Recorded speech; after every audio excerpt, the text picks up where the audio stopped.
মা বাবা, এটা তোমাদের জন্য। বলতে তো চাই এই কথাটা তোমাদের সামনে, কিন্তু বলার সাহস হয়ে ওঠে না। থ্যাংক ইউ সেই সব জিনিসের জন্য যেগুলো মনে হয় আমি কখনো ডিজার্ভই করতাম না, এত ভালোবাসার জন্য। থ্যাংক ইউ সেই সব স্যাক্রিফাইসের জন্য যেগুলো তোমরা আমার জন্য করেছিলে। সেই মায়ের জন্য যেই মা প্রত্যেকবার নিজের সেরা শাড়ি পরে আমার জন্য ভালো জামা প্যান্ট নিয়ে আসতো। সেই বাবার জন্য যেই বাবা তার জীবনের সব কামাই আমার পিছনে লাগিয়ে দিয়েছিল শুধুমাত্র একটা ভালো মানুষ হওয়ার জন্য।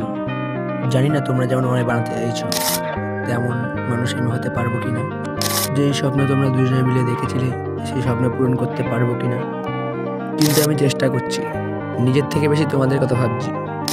আমি মনে হয় অত টাকা রোজগার করতে পারবো না, কিন্তু অতটা খুশি তো দিতে পারবো যতটা তোমরা আমায় দিয়েছিলে।